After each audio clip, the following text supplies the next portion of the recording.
الله الرحمن الرحيم. غسل الملائكة عليهم السلام حنظلة الشهيد رضي الله تعالى عنه. أخرج أبو نعيم في الحياة عن محمود بن لبيد عن حنظلة بن أبي عامر أخي بني عمرو بن عوف رضي الله تعالى عنه أنه التقى هو وأبو سفيان بن حرب يوم أحد فلما استعلاه حنظلة رآه شداد بن الأسود وكان يقال له ابن شعوب قد ألا أبا سفيان فضربه شداد فقتله. فقال رسول الله صلى الله عليه وسلم إن صاحبكم يعني حنظلة لتغسله الملائكة فسألوا أهله ما شأنه. فسئلت صاحبته فقالت خرج وهو جنب حين سمع الحادثة فقال رسول الله صلى الله عليه وسلم لذلك غسلته الملائكة. وأخرجه ابن إسحاق في المغازي عن عاصم بن عمر. وأخرج السراج من طريق ابن إسحاق أيضا عن يحيى ابن عباد عبد الله بن الزبير عن أبيه عن جده نحوه كما في الإصابة. وأخرجه الحاكم من طريق ابن إسحاق عن يحيى ابن عباد بن عبد الله عن أبيه عن جده بمعناه. وقال هذا حديث على شرط مسلم ولم يخرجاه.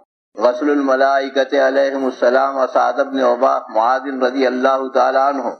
أخرج ابن سعد عن محمود بن لبيد قال لما أصيب أكحل سعد يوم الخندق فثقل حولوه عند امرأة يقال له رفيدة وذكر الحديث وفيه وخرج رسول الله صلى الله عليه وسلم وخرجنا معه وأسرع المشي حتى تقطعت شسوع نعالنا وسقطت أرضيتنا عن أعناقنا فشكى ذلك عليه أصحابه يا رسول الله أتقتنا في المشي.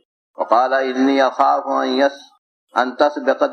أن تسبقنا الملائكة إليه وتغسله كما غسلت حنظلة. وأخرجه أيضا عن عاصم بن عمر بن قتادة قال فنام رسول الله صلى الله عليه وسلم فأتاه ملك وقال جبريل حين استيقظ فقال من رجل من أمتك مات الليلة استبشر بموته أهل السماء. قال لا أعلم إلا أن سعدا أمسى دنفا ما فعل سعدا. قالوا يا رسول الله قد قبض وجاءه قومه فاحتملوه إلى ديارهم. قال فصلى رسول الله صلى الله عليه وسلم الصبح ثم خرج ومعه الناس وبت الناس مشيا حتى إن شسوع نعالهم لتنقطع من أرجلهم وإن أرضيتهم لا تقع عن عواتقهم. وقال له رجل يا رسول الله قد بتت الناس. قال فقال إني أخشى أن تسبقنا إليه الملائكة كما سبقتنا إلى حنظلة. میرے محترم بھائیو، بزرگوں اور دوستو، یہ کتاب حیاۃ الصحابہ دعوت کے کام کرنے والوں کے لیے قیامت تک کے لیے اللہ نے لکھوا دی حضرت مولانا یوسف صاحب رحمۃ اللہ علیہ سے. قیامت تک جو بھی حالات آنے والے ہیں سب کا حل اور سب کا اس میں علاج موجود ہے. بس ہے کہ ہم اس کو پڑھتے رہیں اور اپنے حالات سے مطابقت کرتے رہیں. بہت سے بڑے بڑے علماء آئے حضرت مولانا یوسف صاحب رحمۃ اللہ علیہ کے پاس، کہنے لگے آپ اصول دعوت پہ کتاب لکھ دیجئے تاکہ آپ کے مرنے کے بعد امت میں کوئی اختلاف نہ ہو. کہا ہرگز نہیں کوئی کتاب لکھوں گا. کہا کیوں حضرت؟ کہا اس لیے کہ ہمارا اصول ہے، اصول دعوت قرآن سے ہے، حدیث سے ہے. قرآن سب محفوظ ہے، موجود ہے، حدیثیں ساری موجود ہیں، محفوظ ہیں، تو الگ سے اصول لکھنے کی کیا ضرورت؟ اگر ہمارا اصول کہیں اور سے ہوتا، قرآن حدیث کے علاوہ سے ہوتا تو لکھنے کی ضرورت تھی. ہم نے جتنے اصول لیے ہیں، جتنے دعوت کے اصول ہیں، سب قرآن سے ہیں مستنبط یا حدیث سے، اور دونوں محفوظ ہیں، موجود ہیں، قیامت تک رہیں گے موجود محفوظ. اس لیے الگ سے لکھنے کی کوئی ضرورت نہیں. ہاں یہ کروں گا کہ صحابہ کے احوال اور حالات کو ایک عنوان کے تحت میں اکٹھا کر دوں گا. یہ بہت بڑا ان کا کارنامہ ہے کہ جو حدیثیں کی مختلف ترمذی میں، ابو داؤد میں، بخاری میں، مسلم میں اور کہاں کہاں تھی، ان سب کو ایک عنوان کے تحت اکٹھا کر دیا حضرت مولانا صاحب رحمۃ اللہ نے. اب یہ 17واں باب ہے، تیسرا حصہ ہے حیاۃ الصحابہ کا 17واں باب. اس میں ہے کہ صحابہ کرام کا جب تعلق اللہ سے اتنا زیادہ ہو گیا کہ ساری انہوں نے شرک خفی یا شرک جلی کی رگیں کاٹ دی اور اللہ پر یقین اور بھروسہ کرنے والے بن گئے، اور امت کا غم و درد امت کی کہ کس طرح سے امت میں دین اللہ کا پھیل جائے، اس کی ان کو فکر سوار ہو گئی اور اللہ سے تعلق مضبوط کر لیا، تو اللہ رب العزت نے ملائکہ کے ذریعے ان کی مدد کی۔ جیسے اللہ نے نبیوں کی مدد کی ہے ملائکہ کے ذریعے، اسے صحابہ کی بھی مدد ہوئی ہے، اور صحابہ نے ملائکہ کو اپنی آنکھوں سے دیکھا، ان کی آواز کو سنا، اور ملائکہ بعد صحابہ کی زبان سے بولتے تھے۔ یہ سب ہوا کب؟ جب کہ ان کی روحانیت اتنا زیادہ، اللہ سے تعلق میں اللہ بڑھ گیا، اللہ پہ یقین آ گیا، تو پھر یہ حالت ہوئی کہ اللہ نے ان کی فرشتوں سے مدد کروائی، صحابہ کی مدد ہوئی۔ تو یہ اس لیے قیامت تک کے لیے یہ بتلا دیا کہ اللہ کی جو مدد فرشتوں کے ذریعے ہوگی تو یہ صرف نبیوں کے ساتھ مخصوص نہیں یا صحابہ کے ساتھ مخصوص نہیں، بلکہ دعوت کی فکر کرنے والے اور دعوت کا کام کرنے والوں کی بھی مدد قیامت تک اسی طرح ہوتی رہے گی۔ اللہ نے قرآن میں فرمایا دیا کہ انا لننصر رسلنا والذین آمنوا معه فی الحیاۃ الدنیا ویوم یقوم الاشہاد۔ یہ اللہ کا وعدہ ہے۔ اب دیکھو اس میں دو واقعہ پڑھا ہم نے آپ کے سامنے، ایک تو غسیل ملائکہ حنظلہ رضی اللہ تعالی عنہ فرماتے ہیں کہ محمود ابن لبید سے روایت ہے کہ جب عامر ان حنظلہ ابی عامر اخی بنی عمرو بن عوف انہ التقى ہوا و ابو سفیان، کہ حنظلہ رضی اللہ تعالیٰ عنہ کا ابو سفیان سے مقابلہ ہوا یوم احد میں۔ فلما استعلاہ حنظلہ رضی اللہ تعالیٰ جب ان کے اوپر غالب آ گئے تو ان کو شداد بن اسود نے دیکھا کہ یہ تو انہوں نے حنظلہ ان کا ابو سفیان کا کام تمام کر دیا، تو وکانا یقال له ابن شعوب، اور یہ شداد بن اوس کو ابن شعوب بھی کہتے تھے۔ قد علا ابا سفیان، جب دیکھ لیا کہ یہ ابو سفیان پر غالب آ گئے، وضربہ شداد فقتلہ، تو شداد نے ان کے اوپر حملہ کیا حضرت حنظلہ رضی اللہ تعالی عنہ پر اور ان کو قتل کر دیا۔ فقال رسول اللہ صلی اللہ علیہ وسلم ان صاحبکم یعنی حنظلہ تغسلہ الملائکہ، کہا کہ دیکھو میں دیکھ رہا ہوں کہ حنظلہ رضی اللہ تعالیٰ عنہ کو آسمان کے فرشتے غسل دے رہے ہیں، یہ کیا بات ہے کہ حضرت حنظلہ رضی اللہ تعالیٰ عنہ کو آسمان کے فرشتے غسل دے رہے ہیں، کیا بات ہے؟ وضرب فاسألوا اہلہ، ان کے اہل سے ان کی بیوی بچوں سے پوچھو کیا بات ہے، ما شان ہوئی، کیا وجہ ہے؟ فسئلت صاحبۃ، ان کی اہلیہ سے پوچھا گیا، فقالت، انہوں نے بتایا کہ خرج وہو جنبن، وہ اس حال میں نکلے گھر سے کہ جنبی تھے، جنابت کی حالت میں تھے، اور اتنا بھی تحمل نہیں ہوا کہ غسل جنابت کر کے پھر اللہ کے راستے میں جائیں، اور جب آواز سنی کہ نکلو اللہ کے بندو اللہ کے راستے میں نکلو تو نکل پڑے، اور جا کر کے وہ شہید ہو گئے۔ تو حضور صلی اللہ علیہ وسلم فرمایا فقال رسول اللہ صلی اللہ علیہ وسلم لذالک غسلت الملائکہ، یہی وجہ ہے کہ ان کو فرشتوں نے غسل کیا۔ دیکھو صحابہ کی مدد اللہ فرشتوں کے ذریعے کرا رہے ہیں، بھائی ان کو موقع نہیں ملا غسل کرنے کا تو فرشتے ان کو غسل دے رہے ہیں، بھائی اللہ کی کس طرح سے مدد آ رہی ہے۔ اسی دوسری روایت ہے، تو اب ان کی کیا وجہ تھی، کیا بات ہے، ایمان کے کس درجے پر تھے حنظلہ رضی اللہ تعالیٰ عنہ کہ ہم سوچ نہیں سکتے۔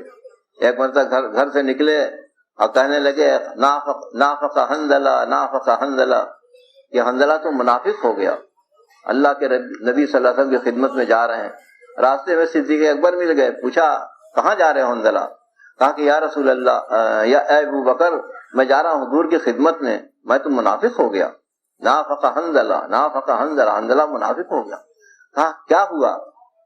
کہا کہ جب ہم حضور صلی اللہ علیہ وسلم کی مجلس میں ہوتے ہیں تو ایمان کی ایک کیفیت ہوتی ہے کہ ہم جنت اور دوزخ کو اپنی نگاہوں کے سامنے دیکھتے ہیں، کہ جنت اس کی ساری نعمتیں کو ہم دیکھ رہے ہیں، جہنم اس کے سارے شور و شغف، کفار کے شور و شغف اور اس میں چیخ پکار گنہگاروں کی ہم سن رہے ہیں، ایسا لگتا ہے۔ اور جب اپنے گھر چلے جاتے ہیں، بیوی بچوں میں ہنسی کھیل میں مشغول ہو جاتے ہیں تو وہ کیفیت رہتی نہیں۔ یہ تو نفاق کی علامت ہوئی، کہ پیغمبر اسلام کی مجلس میں ہمارے ایمان کا یہ عالم ہو اور گھر پہنچ جائیں تو یہ حالت ہو، یہ تو نفاق کی بات ہے۔ ابو بکر حنظلہ پھر یہ کیفیت تو ہماری بھی ہوتی ہے، چلو ہم دونوں چلتے ہیں۔ تو دونوں گئے جا کر کے، اور جا کے حضور صلی اللہ علیہ وسلم کی خدمت میں یہ عریضہ پیش کیا۔ تو حضور نے فرمایا کہ حنظلہ بات یہ ہے کہ جو مجلس ہماری مجلس میں جو کیفیت رہتی ہے، اگر یہ ہمیشہ رہے، ہر حال میں رہے، تو فرشتے تم سے بستروں کو مصافحہ کریں، گلی کوچوں میں بستروں کو فرشتے تم سے مصافحہ کرنے لگے، مگر بات یہ ہے کہ گاہے گاہے گاہے گاہے۔ تو یہ عالم تھا ان حضرات کا، اللہ سے تعلق میں اللہ کا، جنت دوزخ کا تصور، ہر وقت ان کے سامنے جنت دوزخ سامنے ہوتی، اللہ کے وعدے سامنے ہوتے ہیں۔ اسی طریقے سے دوسری روایت ہے غسل الملائکۃ علیہم السلام، سعد ابن معاذ رضی اللہ تعالیٰ کے عن محمود ابن لبید قال لما اصیب اکحل سعد یوم الخندق، یوم خندق میں جب حضرت سعد رضی اللہ تعالیٰ عنہ کو ایک تیر لگا جس نے ان کی اکحل کو رگ کو کاٹ دیا، فثقل پھر ان کے اوپر ثقل ہو گیا، بوجھ ہو گیا، فحولوہ عند امرأۃ، تو لوگوں نے ان کو منتقل کر دیا ایک عورت کے پاس جس کا نام رفیدہ تھا۔ پھر پوری حدیث بیان کی، اور اس میں ہے کہ اللہ کے رسول صلی اللہ علیہ وسلم، فخرج رسول اللہ صلی اللہ علیہ وسلم، اللہ کے رسول صلی اللہ علیہ وسلم نکلے اور ہم لوگ بھی آپ کے ساتھ نکلے، فاسرع المشی، اللہ کے نبی صلی اللہ علیہ وسلم بڑی تیزی سے چلے، یہاں تک کہ جوتوں کے تسمے منقطع ہو گئے، وسقطت ارضیتنا عن اعناقنا، اور ہماری چادریں کندھوں سے گرنے لگی، فشکا ذالک، تو ہم لوگوں نے شکایت کی اس کی نبی صلی اللہ علیہ وسلم کی، اس کی صحابہ نے، یا رسول اللہ آج تو آپ نے ہم سب کو تھکا دیا چلنے میں۔ وقال انی اخاف، فرمایا کہ میں اس بات کا مجھے خوف تھا کہ کہیں ملائکہ ہم سے پہلے نہ پہنچ جائیں، فتغسلہ، پھر ان کو بھی ایسے ہی غسل دیں جیسے کہ حنظلہ رضی اللہ تعالیٰ عنہ کو غسل دیا تھا۔